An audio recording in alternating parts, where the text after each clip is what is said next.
Om Sahana Bhavatu Sahanau Bhunaktu Sahaviryam Karavavahai Tejasvinavadhitamastu ma Dvishavahai. Om Shanti Shanti Shanti.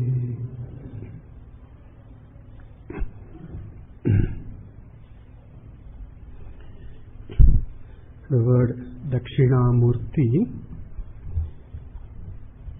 has the simple meaning of the Lord whose form is facing south. Dakshina Abhimukha Murti. Abhimukha means facing. Dakshina Abhimukha Murti, Dakshinamurti. That's the simpler meaning. And there is a deeper meaning, a profound meaning. We can split the word into two. Dakshinaha cha asau amurtihi cha. Dakshinaha cha asau amurtihi cha. This is a samasa, a compound word called Karmadharaya Samasa, which you will be seeing in due course. A type of compound word called Karmadharaya. Dakshinaha means adept, expert, capable, well-versed. Dakshinaha. Amurtihi means formless. Murtihi yasya na vidyate, the one who is formless. Essentially, Ishvara is formless because limitless. Ishvara is limitless, therefore we cannot ascribe any one particular form. Why no form? Because form means limitation, right? Any form means it has to have a beginning, it has to have an end. A form has to begin somewhere, end somewhere. That's only a form. But Bhagavan is limitless, Ishvara is limitless, and therefore Amurtihi. All the forms are Ishvara's forms, yet Ishvara is not limited to or limited by any one form, therefore Amurtihi. The word Amurtihi also refers to Brahma, Atma, which is Nirguna. Amurtihi refers to Nirguna. Ishvara is Nirguna, free from all attributes, gunas. Nirgataha gunaha yasmat. From whom the gunas, in whom the gunas are not there as limiting factors. As kalpita they are, but not as a really limiting factors. At the same time, it is the very same Nirguna, Brahma, Ishvara is the Dakshinaha cha. Dakshinaha, capable, expert, adept. In what? In the Jagat Srishti, etc., in creating the world, in sustaining the world, and taking the world unto himself at the time of dissolution, etc. This is the adept. Right? In a trice, Bhagavan can bring forth the entire universe. And without depending upon any other other agency. Right? To create a pot, the potter needs raw material. Potter himself doesn't make the raw material. The raw material is Ishvara creation and also made ready maybe by the Kulalas, the potter's wife or some assistant, somebody. So the potter needs the raw material to make a pot, and in addition to that, the potter needs a wheel, potter's wheel, etc., etc. The fellow needs. But to create the entire universe, Ishvara does not depend on any other being for material and also to ask for any other factor to create. Being abhina nimitta upadana karanam, the whole and soul cause for this creation. Therefore, Ishvara is Dakshinaha. Okay? Prabhu, another word describing this description of Ishvara is Prabhu, right? Samartha, capable. Because Ishvara is Sarvajna, Sarvashaktiman, all-knowing, omniscient and omnipresent, omnipotent. Therefore, Ishvara is Dakshinaha. So, Saguna, that is the Saguna Ishvara. With the Maya, that is the Saguna. That truth which is Nirguna alone is seen as Saguna. Right? Along with the Maya Upadhi, Brahma Atma is seen as Ishvara. It is not that Brahma becomes Ishvara. It is not Brahma becoming Ishvara. Brahma is seen as Ishvara. That's all. Through the Maya Upadhi. Therefore, it is one and the same entity alone. What is presented in the Upanishads as Ishvara, as Brahma and Atma is verily Sagunam also. So, Dakshinaha cha Asau, the very same entity, very same Bhagavan is Amurti cha. Okay? So, Sagunam cha Tadeva Nirgunam cha. Okay? Lot of people are confused about this, how this Nirguna becomes Saguna, etc. This is one of the FAQs, okay? Very frequently asked questions. Okay. So, Nirgunam Tadeva Sagunam Bhavati. Okay. So, the word Dakshinamurti explains both. What is Sagunam and at the same time what is Nirguna. Okay. So, Dakshinamurti. Alright. Now, the Stotra, Dakshinamurti Stotra is about Dakshinamurti, of course. But the Stotra explains Dakshinamurti as the Param Brahma, Paramatma, as Ishvara in this. And through the medium of describing the Siddhanta Ukti Dwara Dakshinamurti is described. Through describing the truth of Dakshinamurti, which is Atma Brahma, the Stuti, the Stotram of Dakshinamurti is here. Okay. Here the Akhyayika goes like this. Brahmaji created along with the Srishti, along with the creation or before the creation, he created certain Manasa Putras. Out of his mind, out of his will, Brahmaji created Manasa Putra. Not needing the Panchabhuta, etc. That is the Manasa Putra. What is made of Bhuta is Bhautika, right? For example, this body is Bhautika, made of the 5 elements, Bhutas. Whereas Brahmaji created certain beings out of his will alone, because they are called Manasa Putra. Not born of the Jiva Karma, right? A Bhautika Sharira, like my body, your body, is born of Karma. But Manasa Putras are not born of Karma, it is purely out of the will of Chaturmukha Brahma, Manasa Putras. Among those Manasa Putras were these 4 great rishis called Sanakadi. We see in the picture, seated around Dakshinamurti, 4 rishis with folded hands. They are his Manasa Putras. Sanaka Adi. One is Sanaka, another is Sanandana, third is Sanatana, and 4th is Sanat Kumara, sometimes also known as Sanat Sujatiya. So, Sanaka, Sanandana, Sanatana, then Sanat Kumara or Sanat Sujatiya. These are the Sanakadis. Okay. They were great rishis, great tapasvis.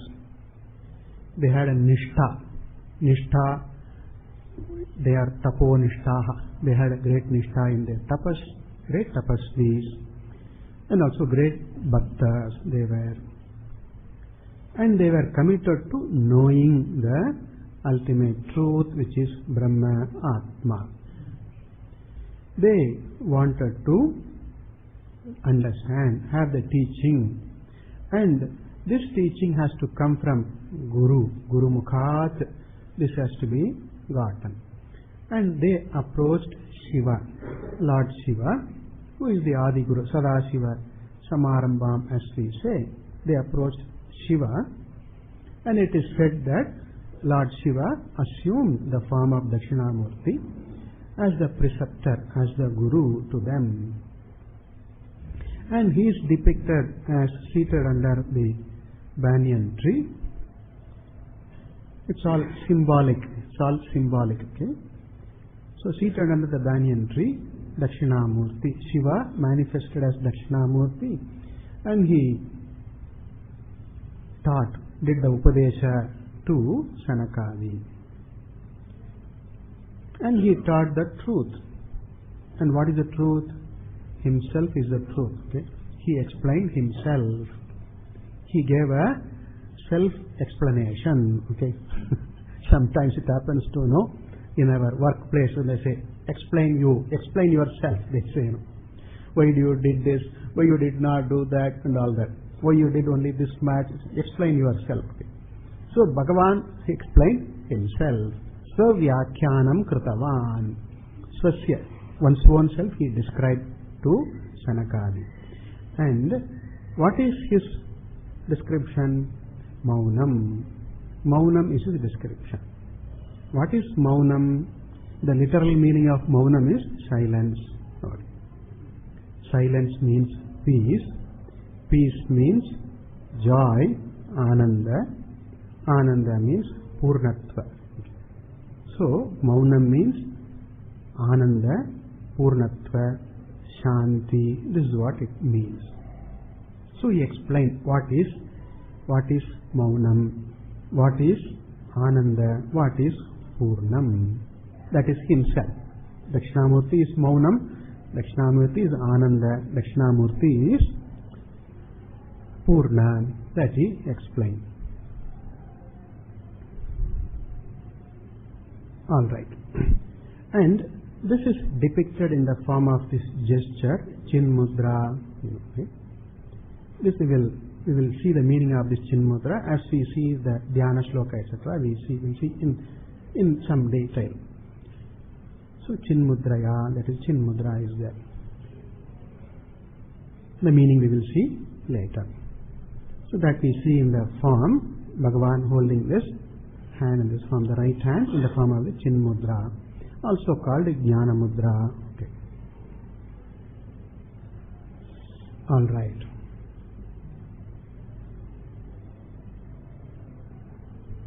And what he taught was what is said in the Upanishads.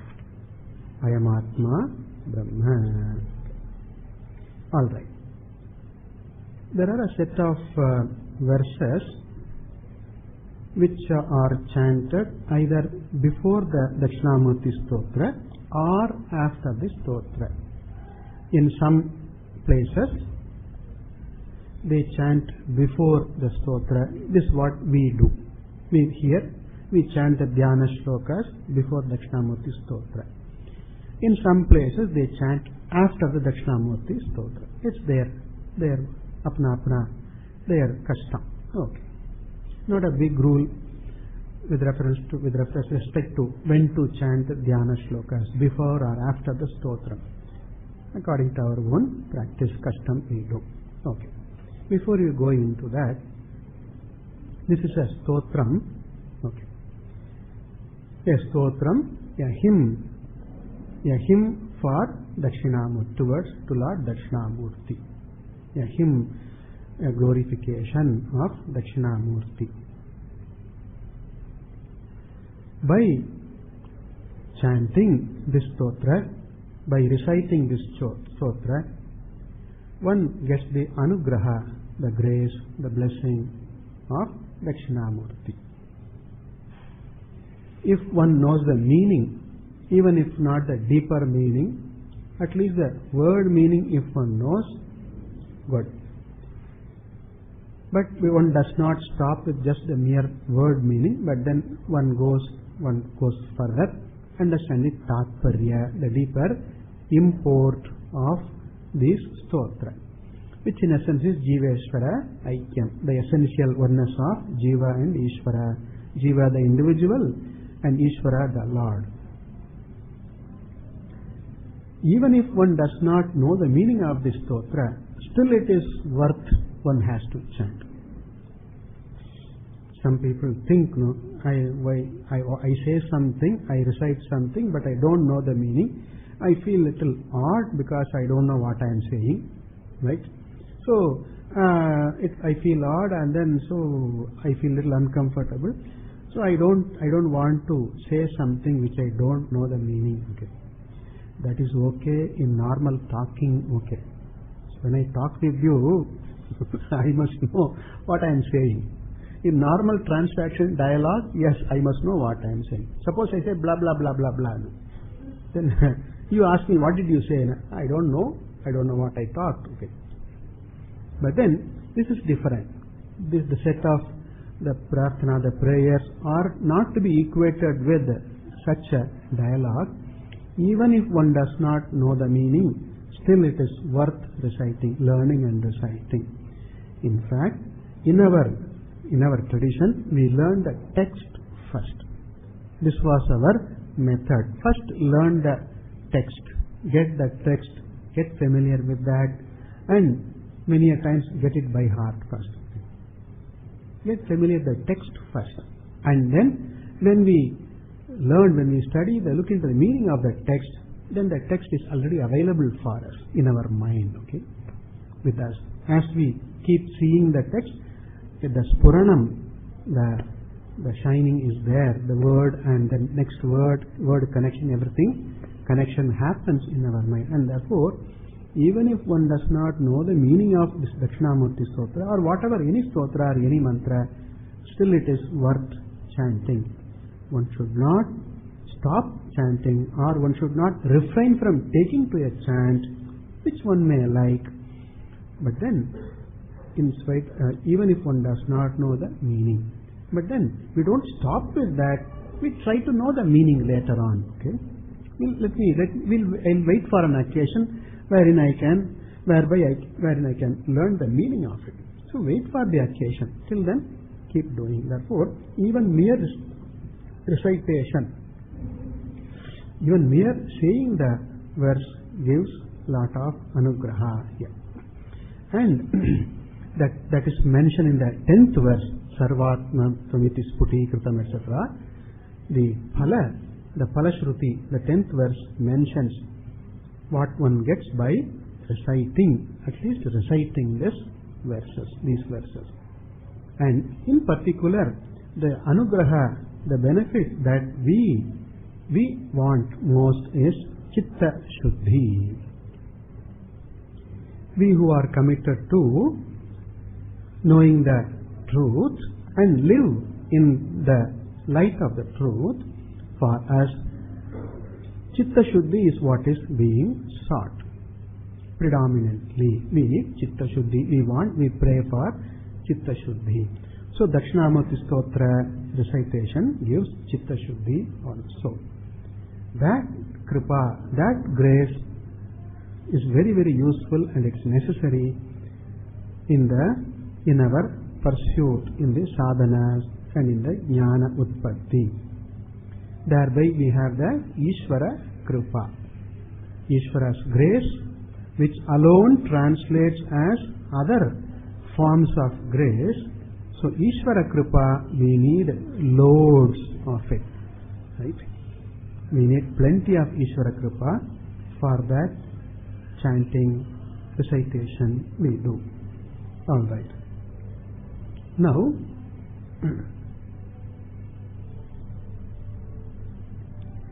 Dakshinamurti is seen as the Adi Guru I mentioned. Dakshinamurti is the Adi Guru, and he's also is the one who initiated this tradition of Guru Sishya parampara. And he is also seen as the Devata for Adhyatma Vidya, for Jnanam, Atma Jnanam. Adidevata for Atma Jnana is Dakshinamurti, the presiding deity, the Adhisthana Devata for Atma Jnanam, spiritual wisdom. Ishvara is Dakshinamurti, Adidevata. Alright. For all knowledges, other knowledges. What is other knowledge? We see in the Mundaka Upanishad. In the beginning of the Mundaka Upanishad, Paravidya and Aparavidya, Dve Vidyeha Veditavye, Paracha Aparachaiva. Paravidya, the higher wisdom, and the other wisdom, Aparavidya. And what is this Aparavidya? Mundaka Upanishad itself lists that. Rigvedaha, Yajurvedaha, Samavedaha, Atharvana Vedaha. Now, curiously, all the Upanishads are in this Veda, these four Vedas only. Okay? And all are covered in the Aparavidya. Hey, what is this? Then what is this Aparavidya? We can say the learning the text, learning all the other allied aspects of learning, that's all Aparavidya only. And other parts of the Veda which deal with karma, upasana, they are also Aparavidya only. But when we know the meaning of the Upanishads, right? And what is the meaning of the Upanishads? Aksharam, the imperishable, the everlasting, the limitless. And what is that? Atma, Brahma. And that is the Paravidya. Upanishad itself makes it clear. Mundaka itself makes it clear. Atha para yaya tadaksharam adhigamyate. That is Paravidya, by which Aksharam, the imperishable, the eternal, the limitless, Atma, Brahma, is understood. That is Paravidya. Okay. So, for Aparavidya, the Veda mentions only these four, the Mundaka mentions only these four, but then there are 64 Vidyas, etc. is said, various, countless. And in that 64, we don't have computer science also, we don't have astronomy. No, I don't know astronomy. Maybe astronomy perhaps is there or not there. Microbiology is not. All is all Aparavidya. Swamiji says even Indian history also is Aparavidya. Even Indian history. Well, Indian history, a book of lies. Okay. What did not happen is said as what happened. Okay. Except for some dates, etc. It's all writers, lot of their own imagination. Okay. They wrote it. Okay. So even that is Aparavidya. During Saraswati Puja day, we keep Indian history also and do namaskar to it. Okay. For the simple reason, it is Vidya, book. Any Akshara is Saraswati. So Saraswati is the Adidevata for all Aparavidya, and Dakshinamurti is the Adidevata for Paravidya. This is how we see, right? Okay. So, invoking, praying to Dakshinamurti is very, very important for mumukshus, seekers. Alright. So, we seek Dakshinamurti as Guru, our own Guru. Our Guru as Dakshinamurti. This is our Bhava. This is our Shraddha. This is our Bhavana. In fact, the verse itself says, Tasmai Shri Guru Murtaye Namaidam Dakshinamurti. Guru Murti is Dakshinamurti. Alright, Guru is not a person, Guru is the wisdom. Okay? We don't look upon Guru as another individual, another human being, but it is the vision, it is the wisdom, it is the Vidya that is embodied in the form, that's all. Okay? Therefore, we don't look upon Guru as a person, but as the embodiment of Vidya, the vision, which we seek, which we need, which we seek. Therefore, Guru is equated to Dakshinamurti. Dakshinamurti is seen as Guru. Okay. Alright. So in the Stotra, Tasmai Shri Guru Murtaye, he said. So it implying that the Guru Kripa, the grace of the Guru is very, very essential, indispensable. It's only to earn the Guru Kripa that we do Sushrusha, Seva, we do that. Okay? Directly or indirectly, we do Seva to our Guru. Thereby, two benefits accrue, two benefits we get by doing Guru Seva, Sushrusha. The one is this, we become Vinita, we become open-hearted, we become sincere, we become simple, okay? We become available for learning. Learning happens only in the subconscious. Real learning happens in the subconscious, unconscious. That's where real learning happens. Not in the superficial mind. Any real learning, deep learning has to happen in the subconscious. Then it is there. If something goes into my subconscious mind, then it is with me for life. And it becomes part of me. Children, we observe, children learn fast. Why? Because all learning, it goes into their subconscious directly. Subconscious or unconscious, whatever you say. Okay. So into that level, deeper mind, the learning happens.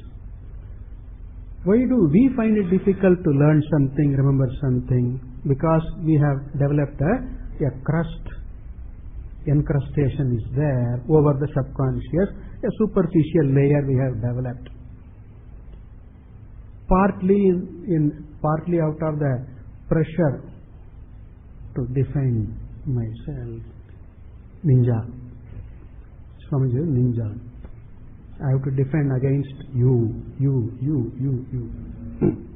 Okay. Partly. And partly out of fear, bhaya.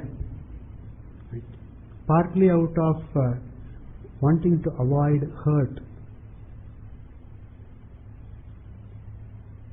As the individual grows, the crust starts developing. Okay? The encrustation starts developing. And any new learning has to pierce through the thick crust or the hard crust, okay, into the person. That is why it is difficult for us to learn certain times, and that is why it is difficult for us to remember also. Of course, they say memory, not using the memory, that is part of it. But then we find it difficult to learn and we find it difficult to remember because learning does not happen at that deep level. Real learning happens only when the core person is available for learning. The sadhana chatushtaya, viveka, vairagya, samadhama, they are all meant to make the core person available. Open up the core person for the learning. Children learn fast because the core person is available all the time. Okay? They revel because they enjoy that because the core person is available. We don't revel so much normally like children, right? Whereas the childhood, the joy, the cheer of childhood, where has it gone? We wonder sometimes why I am not like a child, why I am not able to enjoy like a child. I can't be a child, but then I can't be childish also. But like a child, why am I not able to think? Okay, right? Because the core person is not available. When I am available, when the core person is available, then I enjoy. Then I like what I am doing, right? Then I am alive. I am alive to what is happening, what is available, what I have, I am very available. This core person has to open up. That Shushrusha does. And as we see in the Bhagavad Gita, Arjuna says, no, Sishyasteham Sadhimam Tvam Prapannam. I surrender to you. This is surrender. Arjuna says, I am open. Me, the core person, I am available. Right? That is the prapatti. That is the surrender. In the Vaishnava schools, they say prapatti. This is prapatti. The core person is available. I am available. Right? I don't resist learning. I take to the means, pramana, when it comes to me, pramana, I am open for the pramana. Okay? Then learning. Pramana, I have to the pramata. The learner has to be available for the pramana to work. Okay? Suppose I have a powerful torchlight and I want to throw light and see what is there. But suppose there is a thick screen, what can this light do? The light cannot pierce the thick covering. Only when there is no covering, the light can reveal. So pramana can work in me if me, the pramata, is available. Right? The pramata, the knower, is not available. How can knowledge take place? So only whenever the pramata is there, pramana works. Otherwise, it's all like a grease layer, no? Without nothing happens. Impervious. I become impervious. Instead of hearing Tattvamasi, nothing happens to me because the pramata, me, I am not available. Pramana doesn't work. When pramana does not work, there is no prama, right? There is no wisdom, there is no understanding. Therefore, the pramata has to be available as whole, as a person, as the core person.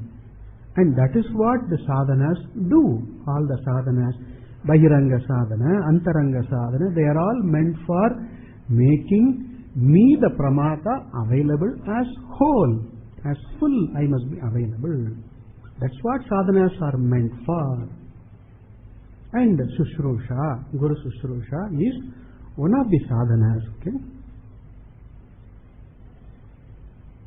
Tadvijnana, Samitpanihi, right? Vijnanartam Gurumeva Abhigachet Samitpani. Samitpani means Sushrushu. Right? Meaning the pramata, the person is ready to open up, is available for learning. And that is by the Guru Seva Sushrusha.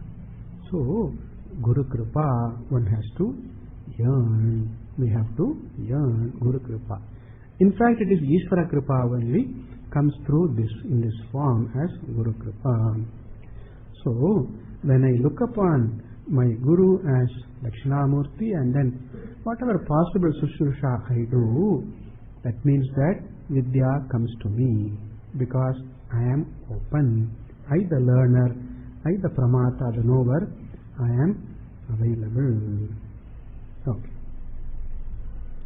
All right.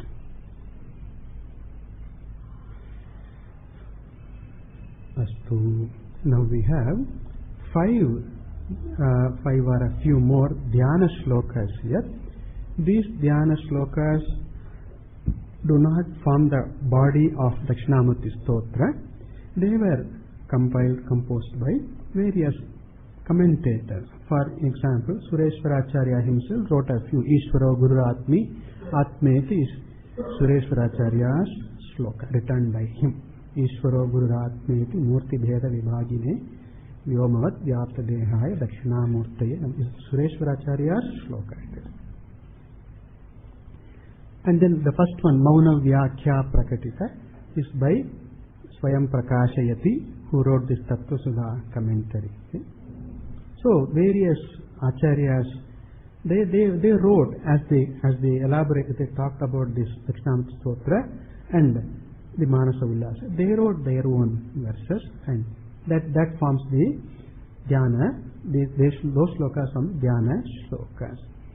We will be looking into the Dhyana Slokas briefly first, and then we will look into the meaning of the stotras. Okay? We will recite the first Dhyana Shloka and we will start looking into that meaning. Om Mauna Vyakhya. Are you familiar with that Dakshinamurti Stotra? Not yet? Okay. So, I thought you also knew. Okay, we'll do that. Yeah, take the place. And incidentally, in the Advaita Vedanta Sampradaya, the tradition is that at the beginning of every class, every day at least, we chant the Dasha Shanti mantras. 10 Shanti mantras we chant, and then at the beginning. And we also chant 5 shlokas, the first 5 shlokas of Dakshinamurti Sutra in the beginning. And then at the end of the class, the other 5 Dakshinamurti Stotra, 5 other shlokas, 5, and again the Dasha Shanti mantras we chant. This is the Sampradaya.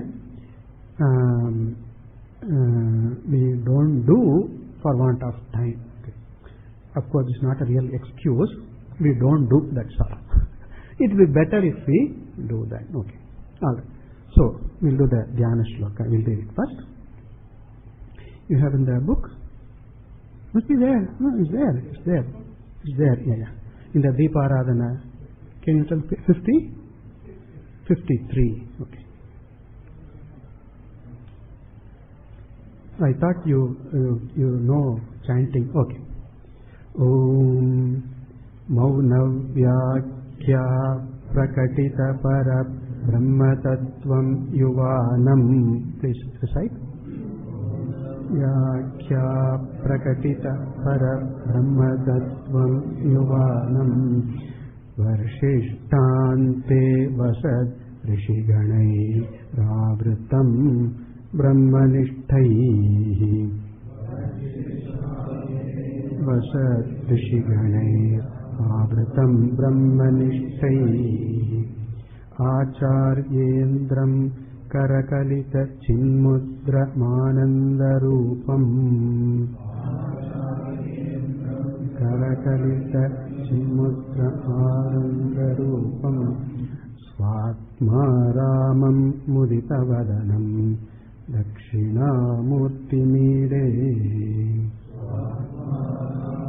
Muditavadanam Dakshinamurti Mire. These verses also are as beautiful as the stotra itself. Okay. We will look into the meaning of these Dhyana Slokas. We will continue.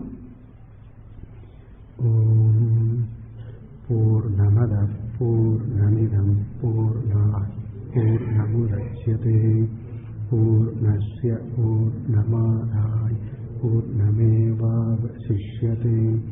Om Shanti Shanti Shanti. Hari Om Shri Gurubhyo Namah. Hari Om.